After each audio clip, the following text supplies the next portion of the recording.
Hey everybody, it's Brendon Burchard, founder of GrowthDay. What's up everybody? I'm excited to share with you today a special broadcast here that we are doing with Mel Robbins on how to finish your year strong. Listen, no doubt this year has been challenging. No doubt this year has been discouraging. There's been a lot of uncertainty and chaos and just negativity.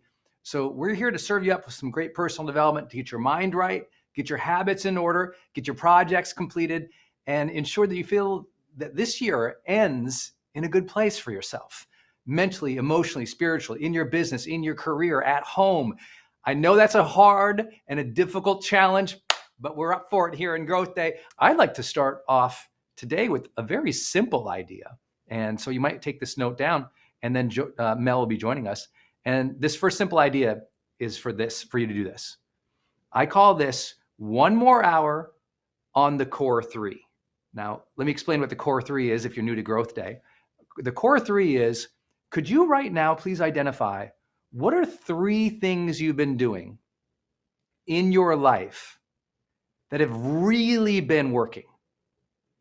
Like 3 ideas or 3 strategies, 3 tactics, 3 routines, something that you have been doing this year that you feel like that's really been moving the needle forward for me. Maybe if you're an entrepreneur or a business owner, you've run the specific marketing strategy. If you're trying to get your health right, you had this kind of diet earlier on in the year, or you worked out in this type of routine. If you're a parent, maybe you figured out a good way to set accountability with your kids without screaming at them. I don't know what it is for you, but I bet there's 3 things that have really worked for you this year. Could you identify them right now? I call these the core 3. These are things that are absolutely working for us. And you can segment them into your personal life and your professional life. I tend to do that. I like to know these 3 things in my personal life are really working. And these 3 things in my professional life, my career, are really working. And so I really think about them. I write them down. And once you've captured them, here's the takeaway. 1 more hour per day from this moment until the end of the year, doing one of those 3 things, or all of them for those of you who are real high performers.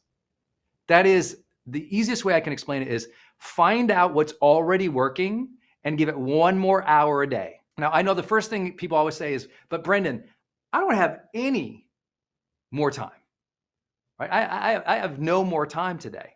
And it's like, oh, if you don't have any more time today, we're going to talk about dealing with distractions throughout this episode today, okay? Because most people actually have many more hours a day, but it's being lost in social media, television, and other distractions. So we'll get there. But first and foremost, I want to make sure we can bring on Mel Robbins today. Are you out there in the internets? Hey, I am. Hi, What's Brendon. up? Hi. How are you? I'm so good. Good seeing you. It's great seeing you, and I'm so happy that I was listening in because I love that advice you just gave. I'm like, oh, that's a good idea. I think I'm going to pick one Thank thing you. that's going really well, and I'm going to spend another hour doing it because there's a lot of time that you also have working on things that aren't working. So that's another way to Yes. find time. So maybe I will add to that. We'll ping pong back and forth here. Maybe you should add and eliminate something. So what's actually not Yes. working? That you're banging your head against the wall and it's wasting time. And let's eliminate that and let's then double down on the stuff that's actually working.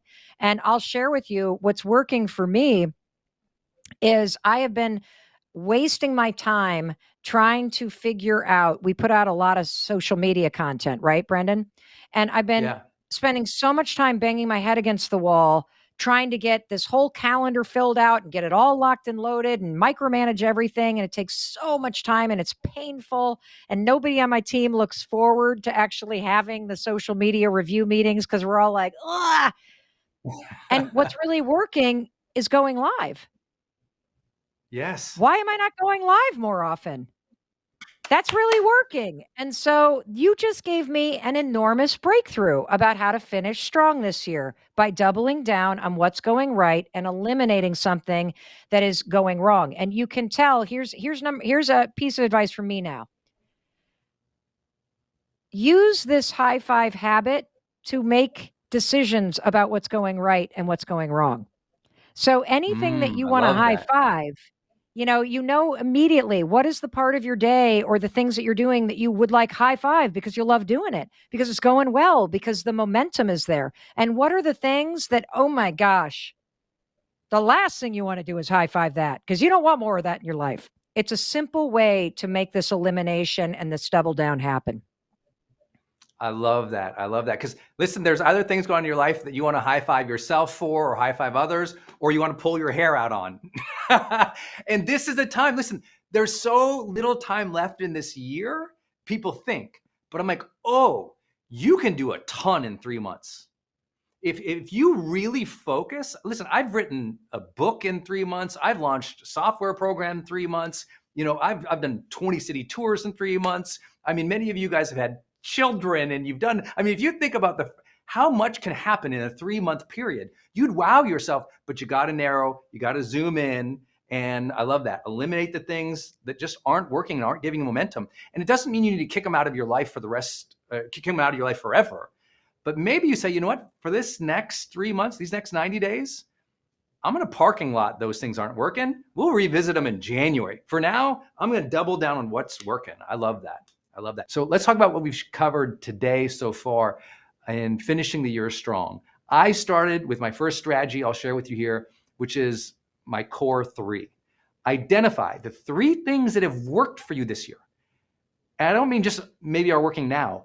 The 3 best things that worked for you this year that really moved the needle in your personal development or your career, business, family, health. I like to break it down into these 3 things worked really great in my personal life. These 3 things worked really great in my career, my business. And I'm asking you to spend 1 more hour per day on those needle moving activities from here to the end of this year. Now, I promised I'd address something that always comes up. People go, Brendon, I don't have another hour a day. And I'm like, most people do. Did you know the average American spends 4 hours watching television a day? Did you know the average American puts over 2 hours on social media scrolling or engaging in social media per day? Now, I'm not saying that there's not great television. I'm not saying that there's, not great social media, but I'm saying if you are going to engage those things, you have a choice. Number 1, what's the quality? Is it something I'm going to engage that's empowering, going to inspire me, going to lift me up, or just distract me or numb me out? And second, how many hours am I really spending doing that? So I always love to tell people, did you know if you spend 4 hours a day, either on television or on social media, or just generally distracted, let's just call it that, okay? General distraction, whatever way you want to qualify it. Let me ask you this. Did you know that 4 hours distracted a day, that ends up being, basically a full work week per month gone? That's crazy. Over the course of a year, because of the collateral damage from that, it tends to be, listen to this, it tends to cause over 3 months of lost time. That's 3 months either in front of the television, social media, or what they call the collateral distraction damage. Collateral distraction damage. This is done from the world's largest studies on productivity. What they found is when you get distracted from a major needle moving activity, you're doing something during the day, it matters. You get distracted by somebody, by social media, or you engage in something else that wasn't not that specific task that you had blocked time for. The average time to get back into that task, or the average additional time to complete the task, is 2 more hours. So think about that. I mean, I'm sure you've done it before. You were writing something and it was really important to you, and the kids came in because you haven't set the boundaries yet. Or maybe you were writing something and something happened. You answered this random email and you went down this wormhole of YouTube videos. And all of a sudden you kind of like, you went down this, you were doing this one thing. These things happened and you looked up 2 hours later and you're like, oh my God. You look at the time, You realize, oh my God, I've lost all this time. You see that you're naked and you're like, what happened to me? It's like this wormhole of time and distraction that goes away. That's what happens. You lose that much time, 4 hours a day, that's a week, a month. It ends up being on average about 3 months a year that people lose. So I don't want you to lose these next 3 months. I want you to get them back. And I'm not asking for much. I'm asking for 1 more hour just doing the things that work. That's not adding to you. That is amplifying you. It is saying, what is already working this year? Let me double down on that. So if you're an entrepreneur or a marketer and you did this one type of campaign, but now you're always distracted. No, what worked this year? What moved the needle? What got the income? Do that again. If you find yourself in your personal life, what's really working in your relationship is that, the best times you had this year were your date nights, but you're not frequent about them. You're inconsistent about them. Put them back in 1 hour.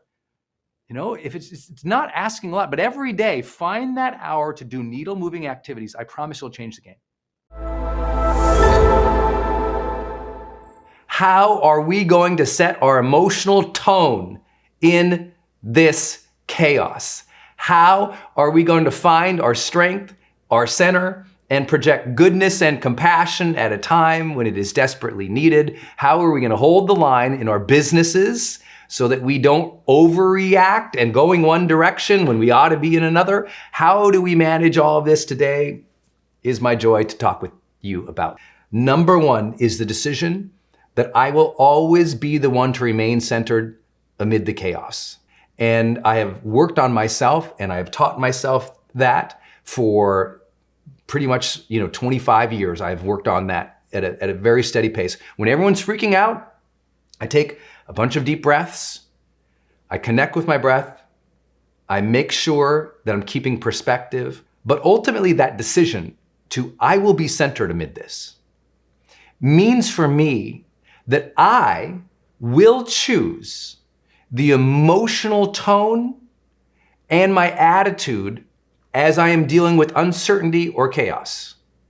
I remember years ago, I was doing an event and a person in the back of the room had a seizure. And literally they fell out of their chair and on the ground they started having a full physical reaction to the seizure as well, where they were shaking and it was terrifying for the people around them. And I was kind of at the beginning of my career. And I saw it happen. It was almost in slow motion. And could you imagine you're on your stage? I mean, put yourself there. You're in front of, hundreds or thousands of people. And all of a sudden somebody is, falling over and having a full seizure in front of the whole audience. The whole audience literally starts looking back. Oh my God, oh my God, oh my God. People are standing up. Oh my God, oh my God. Total panic sets in the room. And I remember standing up there and I have this on video where at first, my first reaction is like this, kind of like shocked, just like everybody else, like, whoa. And then I kind of look over and instantaneously in my mind, I go, Brendon, you have to be in charge here. I didn't want to be in charge. I had to be in charge. And my mind immediately said 2 choices here. Join the panic or stay stable and strong and present and connected with what's really happening.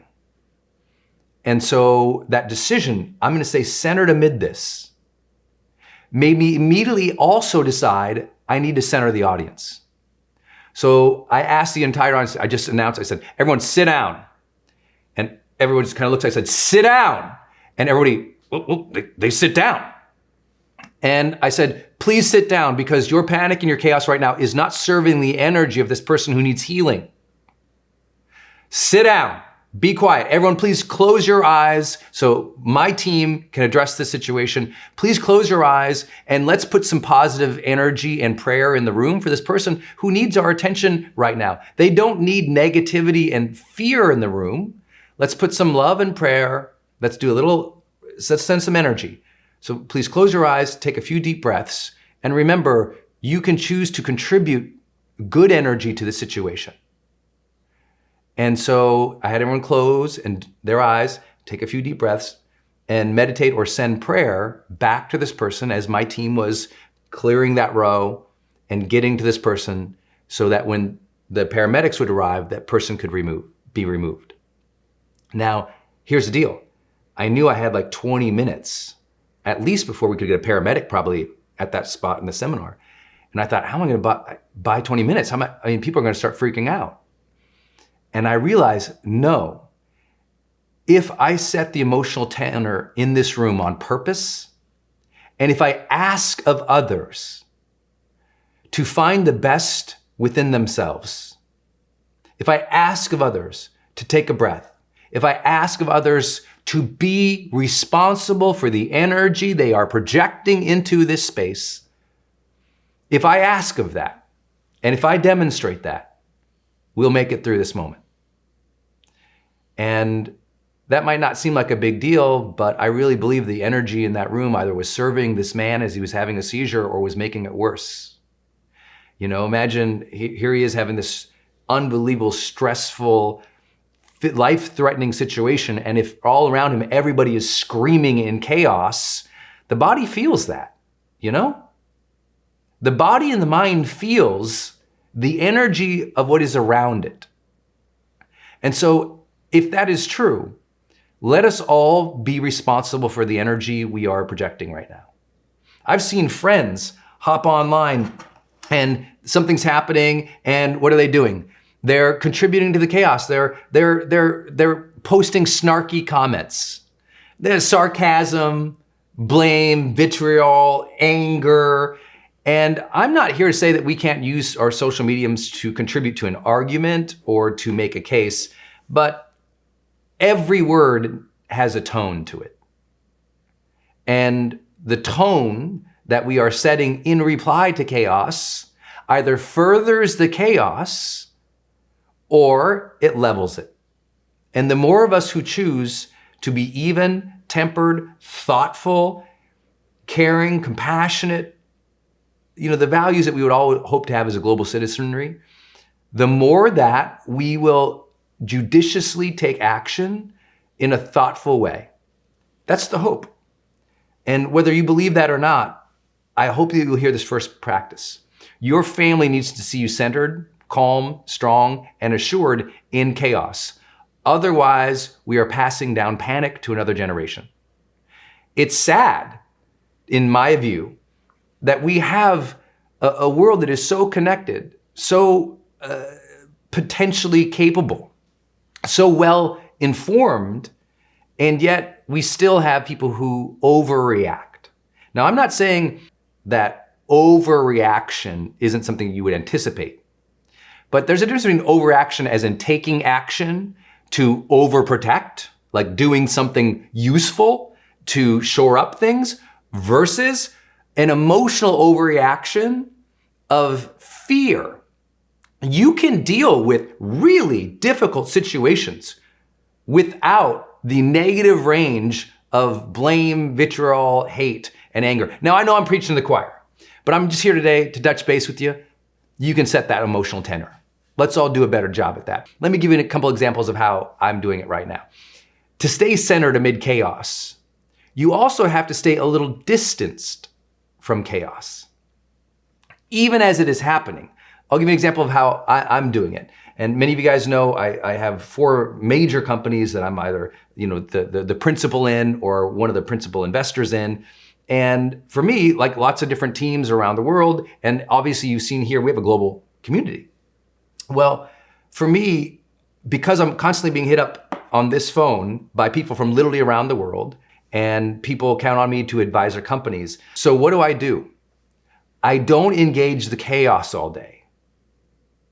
Instead, I work my plan. And many of you already know how I do that with my morning routines. My morning routine doesn't change. Still stays steady. Wake up, center my mind, plan my day, open up my body. But I also do simple things right now. Right now, listen, I'm not checking in my phone every 10 minutes because, guess what you want to do in chaos? Refresh. But every time you hit refresh and every time you scroll, don't forget it takes emotional and mental energy. And if refresh, chaos, bad news, bad news, oh my God, oh my God, oh my God. Just think about that for a minute. You're hitting the oh my God button all day when you're refreshing in chaotic news times. And that is creating the panic and the stress inside that is freaking you out. So as an example of simple things that I do, I only check in on the news twice a day. I would say news at noon, right? I'm gonna get through my morning. I'm gonna make the magic happen. I'm gonna move my projects forward in the mornings. If it's news that I need to know about that affects me dramatically and locally, trust me, I'll hear about it. My friends or my wife or somebody will let me know via text. But I don't check in on the news because nothing's gonna change for me in dealing with the news until around noon. And I know people say, well, what if this is canceled or that's canceled? You'll hear it from your family. You'll get the news, but I don't check into the major media. I don't check into social media multiple times a day. I don't check into, and I'm talking about what people are doing right now. They're hitting refresh by the minute, by the 5 minutes, by the 10. How many of you are guilty about this? How many of you have been addicted to refreshing in the last 72 hours? Right? It's easy to do that when there's chaos, but that's also the most important time not to do that for your own psyche, right? That's the most important time to separate yourself from chaos versus what do? Reconnect to it every 30 seconds? Think about what that does. You cannot, doesn't matter how conscious or intelligent or brilliant or meditative you are, if you check into, oh my God, bad news 24/7, there is no human that does not start to shape your emotional reality. No human alive. The Dalai Lama couldn't do it without feeling that emotion if that's what he did 24/7. And right now, that's what we have people doing. And so what is necessary is to stay absolutely informed, but realize not a whole lot is going to shift in periods of time throughout the day. Now, I know it depends on what you do and how you respond in your career and where your family is and all these things. No question. No question. So here's what I'm going to suggest to you. To stay centered in the mid of the chaos, you choose how much you check in. You choose. And then at a conscious level, I'd say back it up a little bit. So however, you're like, I gotta check 20 times this hour, but I'm like, okay, I appreciate that feeling and that concern. So let's just back. Could we check in just 5 times in the hour so you can actually get something done? So please don't think I'm saying don't be involved or don't be informed. I'm saying don't let the chaos eat you alive, because listen to this statement. Chaos inside grows as checking in on the outside grows. Right? The more everyone's freaking out and the more you listen to all of it, the more it infects you. Because there is also another contagion going on right now. And if you've studied neuroscience with me for a while, or you've been with me in this community for a while, you know how much we talk about emotional contagion. Energy spreads. It's like, listen, we can act without losing our center. We can act without spreading fear. We can act without the anxiety. Like the stuff that I have to take on a daily basis, if you saw it, you'd be like, oh my gosh. But I choose not to address it with anxiety. I choose to be in center of my emotional reality, the chooser, the captain of the ship. And I just want you to be that observer of how you've been dealing with this and choose to stay centered amid the chaos. I do things like keep your morning routine. It is so important right now. That is stability in an unstable world. Don't overly engage what is happening. Don't contribute to the negative energy in any way, even if you want to. Trust me, when I do check in, I want to say, you idiots, oh my gosh, what's happening over here? Don't be that person. It's not going to help your spirit or your soul, I promise you. Be the person who's centered amid the chaos. Try to be present. Try to be present. Like I really believe, as Denise does, it's like when couples have learned mindfulness, when both of them have learned how to be self-aware in the moment, to be non-judgmental in the moment, to be able to come openly into the moment and be there with the other person in full presence, not stuck 5 years ago, present. Everything changes. I would say what our partners, our spouses, our relationships, our families want from us isn't more presents, like material presents, like Christmas gifts. It's presence. They want more sense that we are grounded right here with them, attentive to them, accepting of them, in the moment with them, not trapped in old stories, not angry about the stress or the freaking out about the worries of next week or next month's bills, but rather at dinner with them, in the moment with them, on the walk with them, living in the present with them.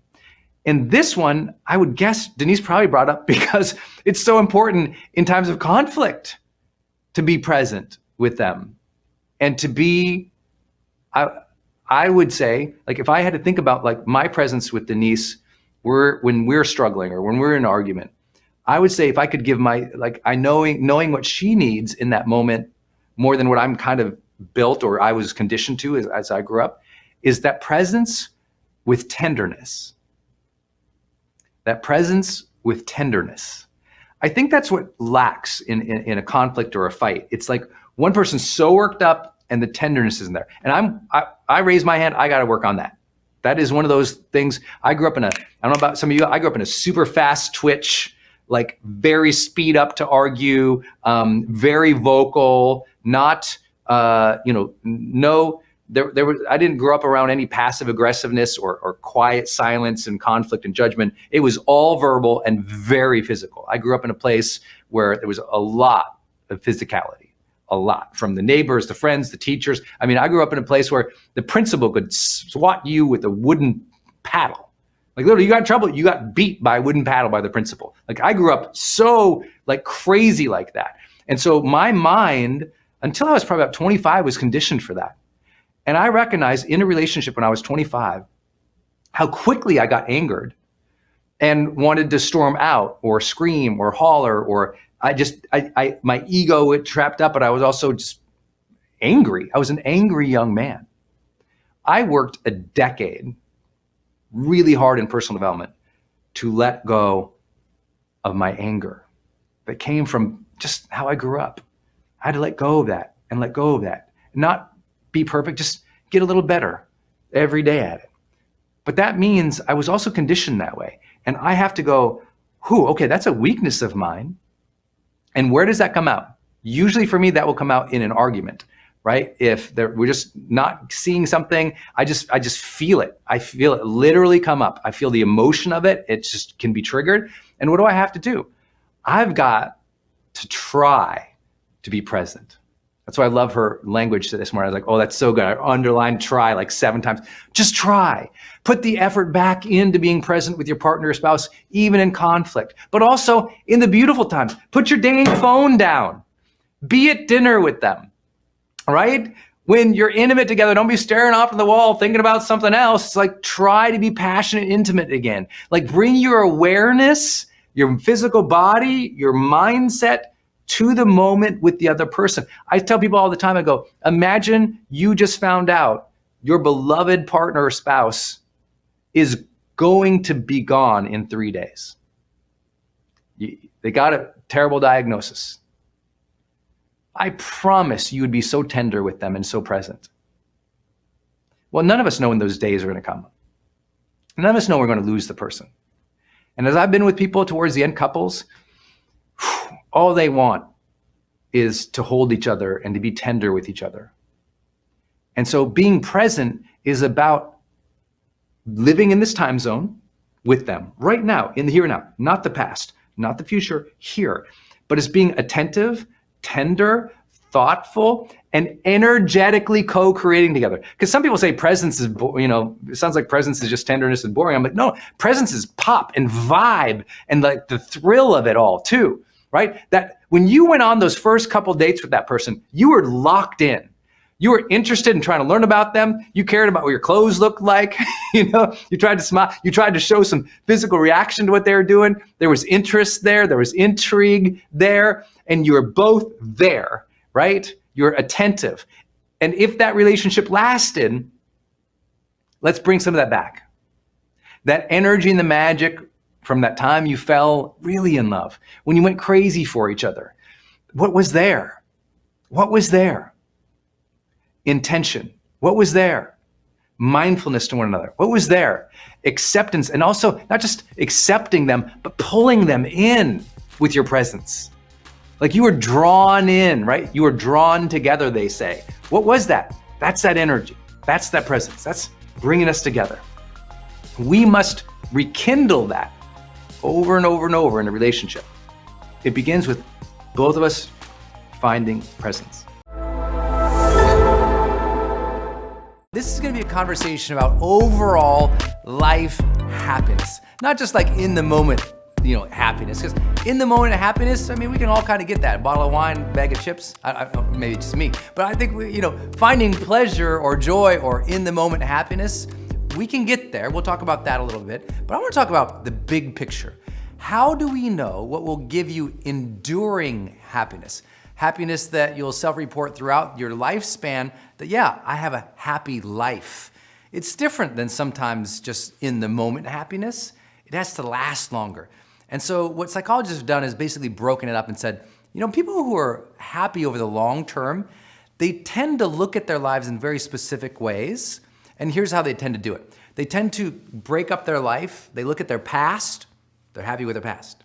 They're happy with their present. And they're happy with where they're going. So they kind of break it up into time zones, right? Past, present, and future. And here's what we found in each of those areas. If you look at your past in this specific way, you'll be more happy.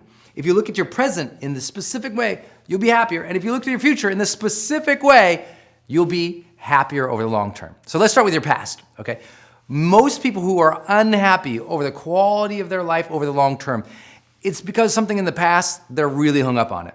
They consistently battle it, blame it, are angry about it, are bitter against it. And those who are happy, they don't have that negative emotional range about their entire past.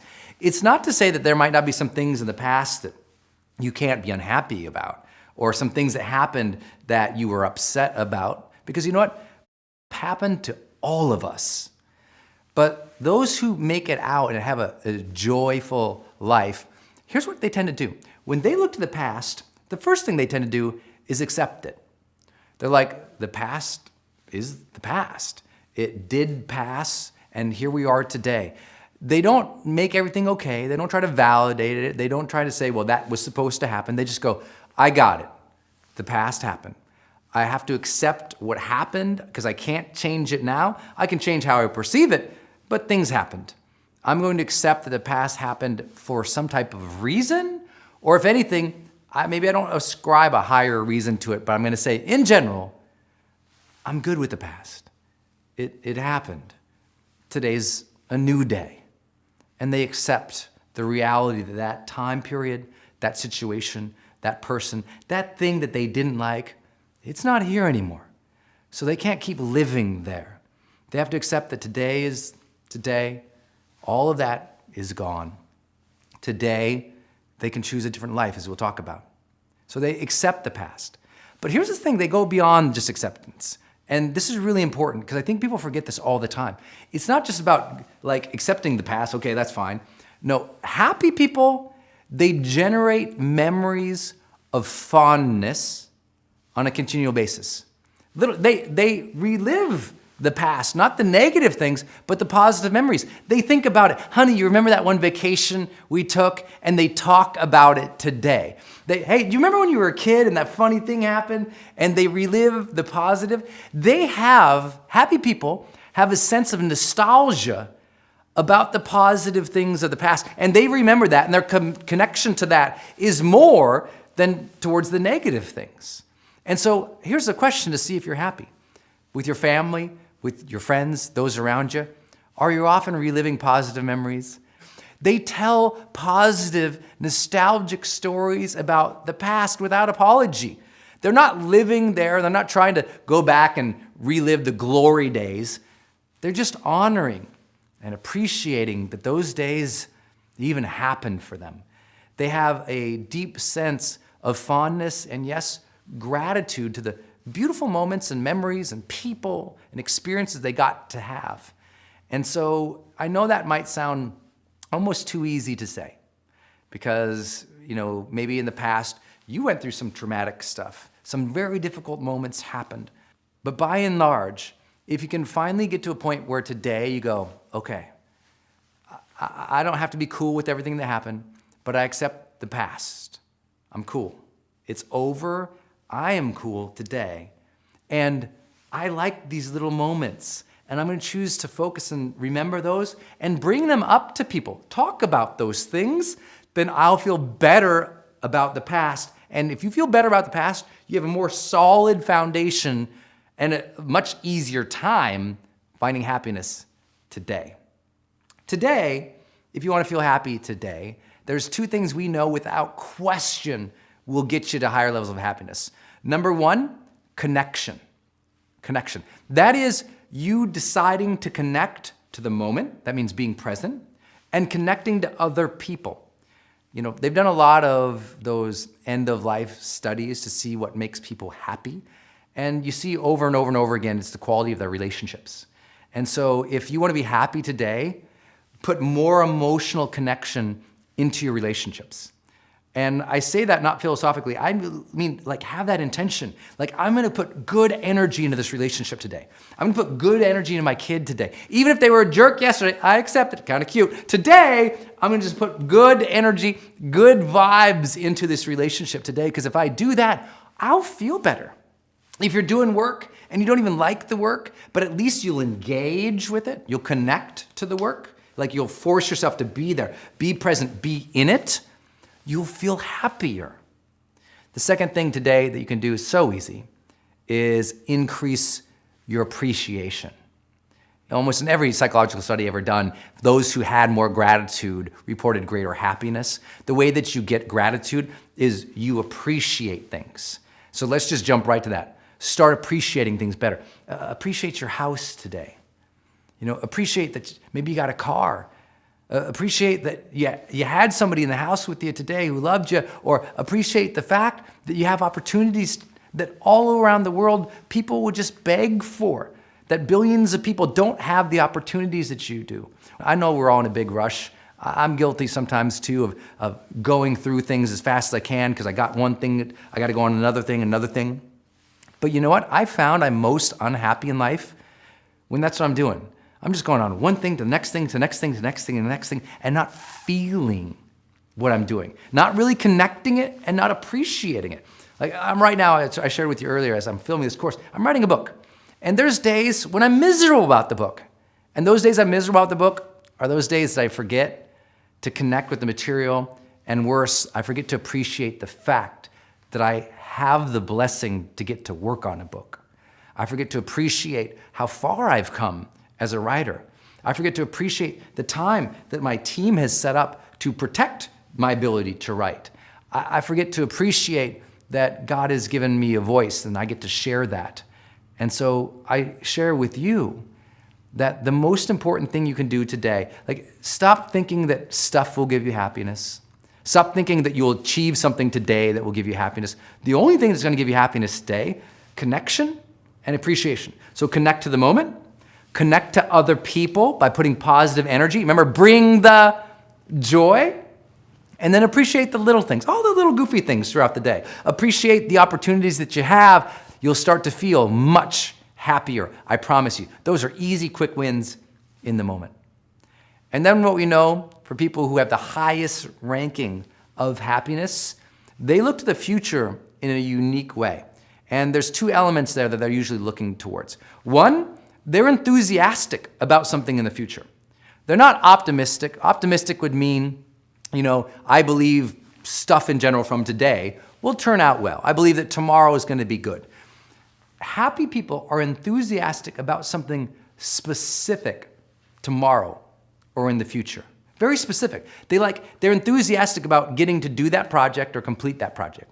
They're enthusiastic about that wedding coming up. They're enthusiastic about that thing gonna come out. There's something they look for. It's very specific. It's not a general optimism, though that also has been shown very, very high in correlation to happiness. One of the highest rankings, being optimistic, thinking things will turn out well. But really happy people, When they talk about the future, there's something specific they're excited about. So I ask you, what could you be excited about for tomorrow?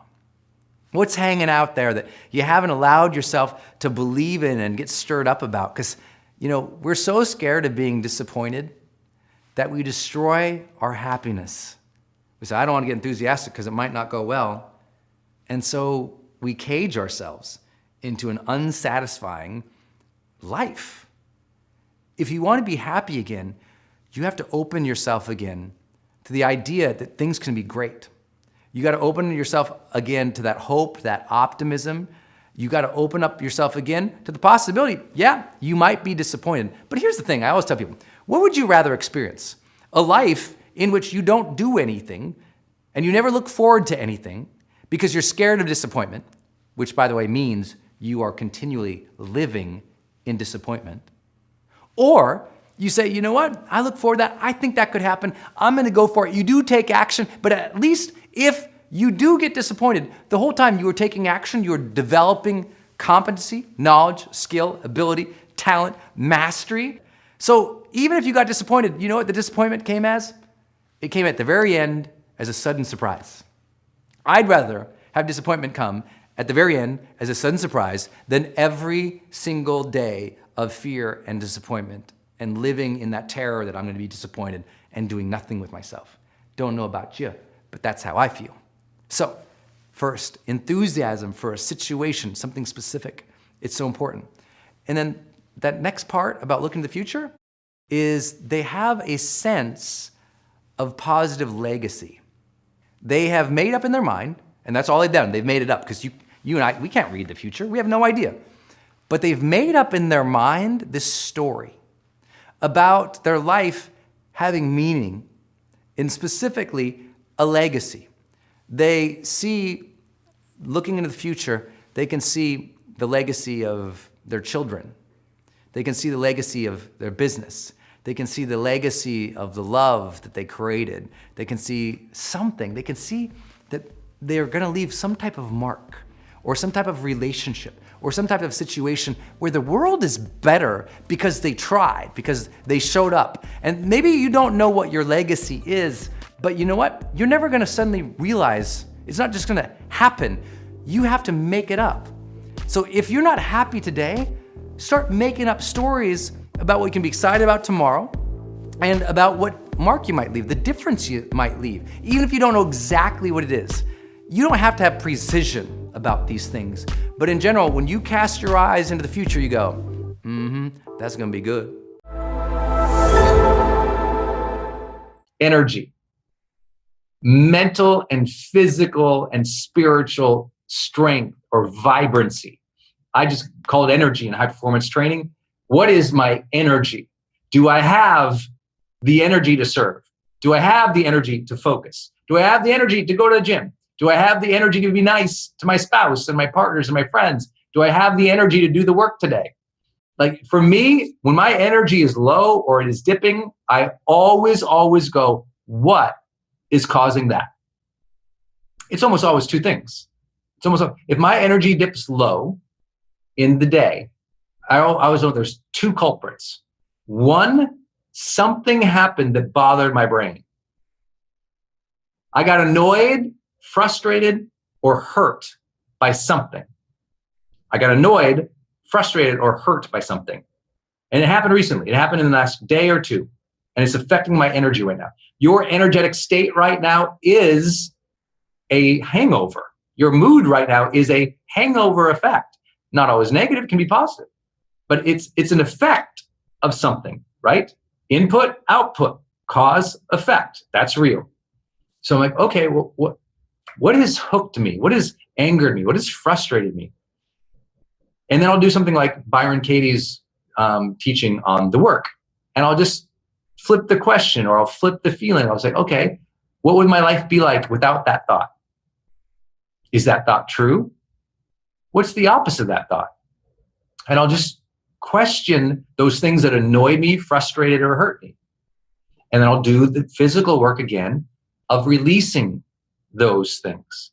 And if I need help with releasing those, many of you guys know I love and invested in the tapping solution. So I'll just tap. I'll just go into my mind, for those who know tapping, and I'll just do a tapping routine. For those who want to learn tapping, you can learn it in the GrowthDay app. There's a course in there on it already. And so I'll just do something physical to release that tension. But again, I said there's two reasons probably for my low energy. Is one, something mentally or emotionally, it hooked my brain. And it's lowering the quality of energy I feel in life. The second one for me, which is big, is the last 72 hours of physical exercise and nutrition. It's like you feel right now what you consumed and how you moved in the last 72 hours. Most people think it's only during the day. No, the food you ate 3 days ago, that's still in your body. The supplement, the nutrition from that, the macros from that, whether you burned it off or not, the energy, the energetic effect culminates 1 day, 2 days, 3 days. And that's why sometimes people, if you've ever done a cleanse or something, you don't feel that much different in the first day or two, but by day 3 or 4, you start like getting like this amazing clarity. Why? That 72-hour cycle of biology that we humans have. It's why when I know I'm going to teach a seminar to y'all, like I'm going to go, like I've been blessed to, a lot of the industry knows, we teach the single 2 hardest events in the world. When it was High Performance Academy and then Certified High Performance Coaching, these are literally 9 hours a day on stage, often by myself, and used to be, now I've got a little smarter about it, but it was intensely difficult. And if you see me on stage, I'm not sitting like I am now in this little room in quarantine. I'm like bouncing the whole time. We're dancing the whole time. I'm running back and forth, the flip chart down in the audience, walking around. I do a marathon a day in steps, jumps, and movement, right? It's unbelievable. I got to eat 3 times the calories to pull off each of those days. And I can tell you, when I'm on stage and I'm not feeling it, I don't go, wow, what just happened last hour? I'm like, okay, what was the last 3 days here? When was I moving? How was I recovering? What was I eating? When was I moving? How was I recovering? What was I eating? And I'll run that through over and over, and I'll identify. I'm like, oh, you know what? There was that 1 hour after that stage, I was all hyped. I didn't eat. Or, oh, you know what? There was that time. You know what? I should have spent another 20 minutes meditating or sleeping. Or I just run back. So I want you to do that. Anytime you don't feel well, I really want to cue you to develop the habit. This is like my advanced habit. If I don't feel well, I'm like, okay, 72 hours. What hooked my brain or my ego, maybe frustrated, angry, upset? Let me release that right now. That's the first thing, a release technique again. Second thing is, okay, have I moved and what did I eat? So it's like, oh, on Friday, I had those 3 glasses of wine versus that 1. Got it. That's a lingering effect. Okay, that's good. That's good to know. Or, oh, you know what? I really just wanted to cheat and I did, but now I'm paying for it. And listen, I'm not here to judge anybody. Whatever you want to eat, consume, the stuff that you do, not my business. My business is reminding you that wellness is experience of life, and you have either defined what wellness looks like and feels like to you, or you have not. And because I have, this is so important to me. I hate when I don't have this. Lacking energy to me is so painful that I structure my life to ensure I have it. I don't know about you, but I've laid in hospital beds for days. I don't know about you, but I've served in hospice and saw people who couldn't get out of bed and had their last breaths. I don't know about you, but I've had those times on stage or service or moments with family or friends when I didn't feel energy. And because I didn't feel energy, I didn't do a good job for them. And I hated those moments. I want to do a good job for people. And I think to do a good job for people, I got to care for my energy. And so I always tell people, if you haven't gotten healthy for yourself yet, do it for the people around you who are getting the shrapnel of your bad energy, negative energy. There's shrapnel from that. There's emotional trauma from that. There's stuff from that we got to make sure we release and not hold on to. And I know you guys know all this, but I hope it helps you. The practice I have is a 72-hour assessment of my energy. Whenever I dip, I'm like, let me do my little 72 hours. Where was my ego hooked, annoyed, or hurt? Let me let that go. What was my fueling routine, my movement routine? Oh, no wonder I feel like crap. I've been sitting for 3 days. Oh, my back is mad. I forgot to stretch. I didn't open up my body and my breath with a workout, a walk, a bike, a run, a hike. I didn't move. No wonder. Oh, gosh, let me go. Come on, honey, let's go for a walk. And just get that movement back in. Get that movement back in. For those who've studied me with high performance work before, I recommend like a 2x2 or a 3x3. All that means is like every, twice a week, you do a, high intensity workout at least twice a week, or 3 times a week. You do 3 times a week. You do a, 60. I'm sorry. A 2x2 is once a week. You do a HIIT training, and once a week you do a 60-minute cardio training. That's a 2x2. A 3x3 is you're just adding more to that. So you're doing a one session HIIT, 1 session long cardio, 1 session some other type of movement that you love to do that just opens up your body and gives you flexibility, maybe like a yoga or something. But whatever your routine is, did you move? Everyone knows the number one challenge to long-term health is nutrition and movement. Number 1 and number 2. And people always say, no, it must be sleep. I'm like, number 1 and number 2 are the greatest weapons you have for greater sleep. It is your nutrition and it is your physical movement that gives you the ability to sleep well. Now, guess what? When you have reverence for life and you're releasing that tension throughout the day, emotionally, letting go of that ego or that hurt, now you sleep like a baby. Like, I've been blessed with sleep for a long time, not because it came natural, because I sucked at it. And I said, I got to get better at this. So I changed my nutrition. I moved more. I did more emotional releasing of tension. And those were part of my days. Remember, wellness is not something you do once in a while. It is the experience of life. You have to do these many times a day. Also, for those who've studied for a long time, with energy, every 45 minutes, I'm up, I'm bouncing, I'm moving, I'm opening up all the meridians on my body. I'm taking 10 deep breaths and bouncing in place and closing my eyes to rest. That energetic movement every hour, that breath work every hour, that opening meridians every hour, it's how I'm annoying all the time. It's like you hang out with me like, wow, that guy goes all day. And he's in it all day. I had to train that. You're training your focus right now.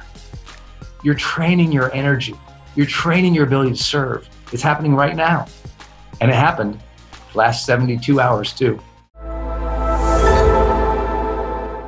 I'm really excited to talk about this month's topic, which is how do you create remarkable and long-lasting friendships? And I'm talking about the kind of friendships that you love, the friendships that bring you alive, that bring you that connection, that help life feel more even meaningful, that help you progress and feel supported, help you be seen, help you feel a true connection with not just others, but with humanity, because the people around you are awesome. And when the people around you are awesome, you know you feel better about life. But we also went through this crazy last 18 months where so many people were isolated, where we had so much turmoil, so much conflict, so much in just uncertainty and fear in the world, where I really believe friendships really elevated, and you could see whether or not you had great friends throughout this pandemic or you didn't. You were able to see whether or not you got the support that you needed, whether or not you were able to maintain your sense of vibrancy in some of those times of aloneness, whether or not you had people who cheered you on when you decided to make a transition, start something new, or the kids left the house, or you got sick, or something was going on that was difficult in your life. We look to our friends. And I think that this is a very undervalued conversation in mental health. So much about the mental health conversation is appropriately about self-awareness, it's about mindfulness, it's about taking care of our stressors, and a lot of it is that solo work that we all have to do for self-mastery. But I can tell you that the great universities of the world, the psychology department is right near the sociology department because they go together. Like, we are social beings. And when you lose that social connection with the world, which usually starts through lack of disciplined habits with your friends, then suddenly life loses its color.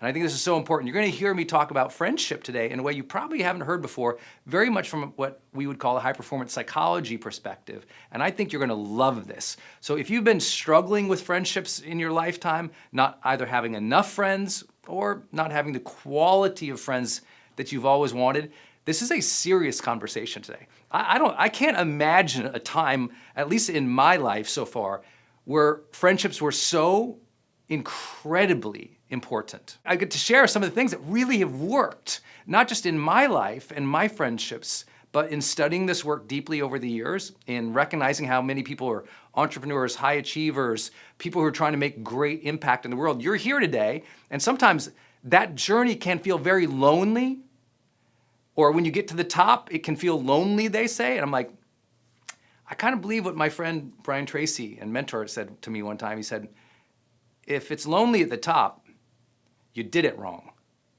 I thought, woo, that's good. That's good, because maybe sometimes we value today progress. We value today getting things done. We value that top mountain of achievement. And then we look around and go, oh, nobody really knows me. I don't feel a connection to others. Yeah, I got the thing, the house, the car, the bank account, the accolades, the Instagram page, and all of a sudden, though, something's missing. And friendship is one of the greatest vehicles to the real psychology of well-being that we talk about here at GrowthDay. And I'm going to share with you a secret today, just a simple phrase. You're going to go, oh my gosh, that's why my friendships aren't going right. So you're going to love this session. I say that triangle, right, of well-being that we talk about GrowthDay. Aliveness is one of the things we all want after we had everything else, right? Another thing we want is connection. We're not after casual friendships here today. We're at like, how do I create authentic, deep, trusting, vulnerable, fun, real relationships? Because how many of you have ever had friendships that turned out to be fake?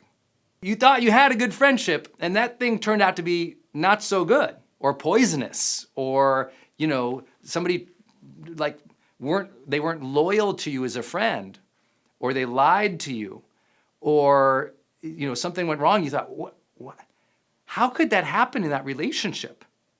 And I always tell, friendships are a science of relationship. Right? It's about how you create relationship with others. And I'm going to give you, again, a phrase that will really help you with this today. And then if it's true that we want aliveness and connection, this triangle, another thing that we want is meaning. Well, meaning isn't achieved just by living your purpose each day in your own head.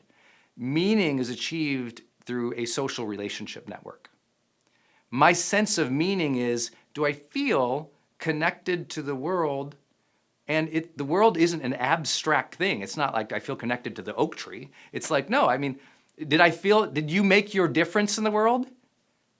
That's going to be served and answered through your social impact, your relationships with others. And I have to tell you, I've been coaching people for 20 years of my life now, and a lot of people have one friend.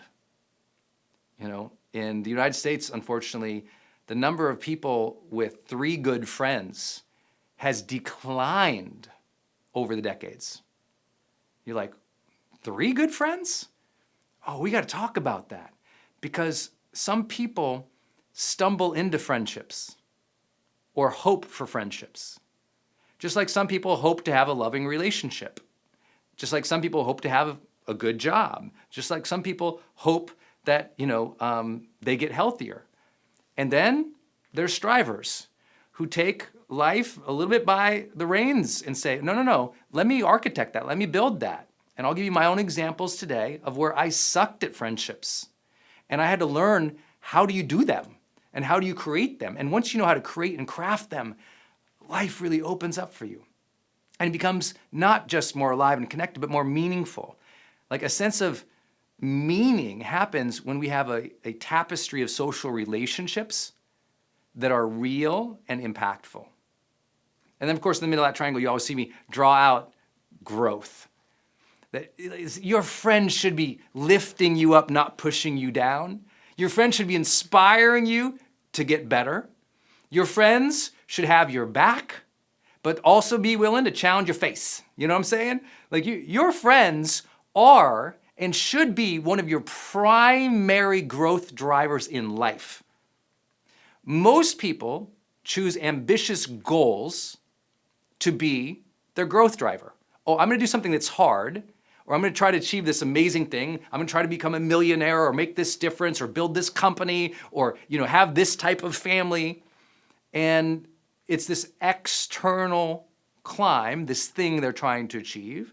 And too many people forget, it's like, actually, one of the best drivers of growth isn't your job, isn't your goals, it's your friendship circle. And when your friendship circles make you a more alive, deeper, caring, thoughtful, authentic person in the world, I'm telling you what, guess what? At work, you're better. At home, you're better. Your art gets better. Your sense of life lifts. Let me share with you what I really believe to be the two central problems of friendship. Okay, the two central problems of friendship. The first one is a failure of each of our own. Like, I'm just taking this on myself as well. It's like we fail in life to realize most of our friendships were assigned, not aligned. Most of our friendships were assigned, not aligned. What I mean by that is many of our friendships happen because group assignment, right? Think about it. Some of your best friends, where'd you meet them? School? Your neighborhood? Some other affiliation, maybe at work? Maybe in a group that you joined? So it was like, oh, we showed up somewhere or we were assigned somewhere and there was that girl who sat next to me in class. We became friends. Or, oh, I worked with this person at work. And we were coworkers. We became friends. And these are kind of like assigned friends. And I know that sounds really weird to say, so bear with me a little bit. I don't mean that the manager like, you're gonna be friends here. What I mean is, because of your group, your affiliation, or where you were, you kind of met people there, and by default, by you being a good person or communicating or doing stuff with them, you kind of became friends. Versus, that's like an assigned friend. It's like, oh, because we were here, we became friends. Versus an aligned friend, which is, oh, I'm an adult now. What are the types of friends that I want to create that align with my passion, my dreams, my lifestyle, my values, my beliefs, the things that I want of life, and let me go get them, not let them fall into my lap. Which brings up the second designation. And this is hard to say to people, and if you're in a place where you feel lonely in your life, or you feel like you don't have great friendships, I promise this will be so helpful for you today to even know how your own brain thinks.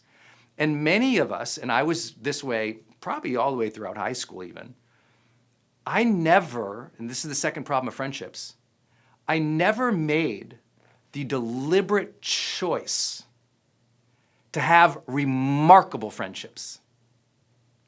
I kind of ended up with friends. Anyone know what I'm talking about? Who's like ended up with friends? Well, if you kind of just like ended up with like this person, it was kind of, my friend, one of my buddies he goes, I don't want no rando friends. And it was like random. Now, I love random. I love the universe. I love God. I love coincidence. Listen, I read the Celestine prophecy. People are glowing out there for me. I believe in that coincidence stuff. But I can also share with you, like, if you just allow randomness in your life all the time, you'll always feel a sense of mediocrity too. We have to stretch. We have to choose our life.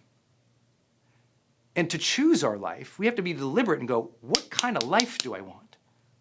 I would like you to learn to architect your ideal friendships. And can you get all of them? And will all your friendships be perfect? I'm not that guy. I'm not here to promise everything's going to be sweet and perfect and peaches in life. I am here to suggest, though, that if you haven't deliberately chosen the types of friendships that you want, that's a problem, especially if you're an adult, right? And that's the thing is, we're not encouraged to do that. Think about how much time people were feeding your ears with the idea you had to be really thoughtful about the career you choose. How many of you ever had more people tell you more times about be so thoughtful about the school you choose, the career you choose, but no one ever said as much, be very thoughtful about the friends and the friendships that you build. And that's why we have a lot of high-achieving people who are lonely their whole life. Well, think about your career. What are you going to be one day? Very rarely, what's the type of social network you're going to build around you? What's the type of friendships you're going to architect? What are you going to be proud of in terms of your friends in the future? What do you want your friends to achieve? What do you want your friends to experience in life? Not just what they give you, but what are you going to give out too? What kind of friendship do you want to create and experience? How do you want your friends to actually interact with one another? Have you ever thought about that? We spend so much time, if you're a parent and you have 2 kids, you're so worried about how they interact, right? I know people who've never even thought, how do I want my friends to interact? I mean, they might think, you know what, we shouldn't put them in a room at a party because they have this history, that background, but very few people are like, I'm going to actually teach my friends how to be friends with one another. Now, I know some of you might be like, this guy sounds like a control freak. I'm like, I am, but I'm a happy one. You know what I'm saying? I think this is such an important area to architect. Most friends have never talked about how to be friends. They just go, you want to go to lunch? They go to lunch. They talk about the weather, the waiter, the food, what's going on. They leave. And there's no architecting. There's no, I think of like social systems are things that can be shaped. You all think like at work, right? How much we talk about at work, building a culture. More books and more people have spent time on this conversation of building culture at work and never the culture of a friendship. Isn't that weird? I don't know where along the line we lost the conversation and the desire to choose to build awesome friendships and a culture of friendship. Meaning not just friends. Most people think of, I want a friend, right? When you're in high school, you just want a friend, right? You just like, at least I was like, can I get one? You know, it's like, you worry about having friendships when you grow up. And usually that means you think, and we're all trained this way, especially in Western cultures. We're taught to have a friend, and we think in a very individualistic mode. I and this person are in relationship, and then you have another friend. I and this person are in relationship. And maybe you go out and you try to get them together, and we have a party. But even at the party, it's individual nodes, me, that friend, and this friend. And I don't get trained as I'm getting older to think as a systems social architect. Oh, wow, look at all these nodes, if you will, these friends. If I like each of these people and I have a relationship with each of these people, why don't, in some way, I weave them together and create a tapestry of friendship where I'm actually connecting the dots and creating a culture of friendship. See, we don't think like that, do we? I was a very kind of solitary child. I was kind of in my own little world. I don't know about you all, but I was definitely, I would be like an introverted kind of child. I kind of kept to myself. I like to play with my toys kind of by myself. In elementary school, from what I can remember, I was kind of solo, Brendon. I didn't see social systems, right? I was in a class with kids and a teacher, and I had a relationship with the teacher, and I had a relationship with this person or that person or not, but I couldn't see the class. I couldn't say, oh, like this group is kind of like this. Instead, it was just like, she likes me or she doesn't. Teachers like that. I didn't see the system. Today, I'd like you to try to see the system a little bit. See the system of the friendships you've built in your life. See the system at play at work. See the system of your culture or your nonprofit or your company. When you can start seeing a bigger picture and get out of your head a little bit, now something happens. There's connection, there's community. See, everyone says, I want community. I'm like, well, you can't be an individualistic person in the community forever. You have to elevate to seeing the system. If you'll never be a community member or an effective one or a helpful one if you can't get out of your head. Well, I'm saying that not as judgment to you, that was me. So there's no judgment here. If you don't have friends, I'm telling you my story too. I was a solo person. I was in my own head. I couldn't see the class. I couldn't see the system. And so I felt apart. And because I felt apart and I couldn't see what was happening and I didn't know how to engage, I was lonely. And then when I finally made a connection with a friend, that friend became my life. Later on, that perpetuated into, some of you guys know my story of my first breakup with my high school sweetheart. I was destroyed because that was my one person, right? That was my one node in the world. And then when that relationship fell apart, I fell apart and became depressed and suicidal. And so how we relate with one or multiple people can completely shape our mental health. I know you already know that. And so I had to learn, wow, one, I don't want to ever be dependent on one friend. I want to build a support system. You ever heard that language before? No one says, go build a supporter. I want you to listen to the language of successful people. When successful people are speaking, they never tell you, go build a supporter. They say, go build what? A support system, a support network. Oh, I got to get out of single node thinking. A node is one individual unit, and I got to get into the system. I got to stop thinking, does Sally at the class next, does she like me? And if she likes me, my whole life is good or bad or ruined. And I got to go, there's a class here. There's an energy, a vibe, a spirit. There's rules and norms. There's a culture here that is happening. How do I want to participate in this? And how do I want this culture to happen too in ways that I can affect? What do they want? And we all have to start thinking about that more in a society in which we're supposedly connected, but we've actually become individual nodes in the network. This can be your day for personal growth. This can be that day you committed to and you remember and you go, that was the day I got myself a community. I got better coaches. I committed to making my life the absolute best that I could. This is that day. Make today your growth day. Click the button on this page and sign up right now.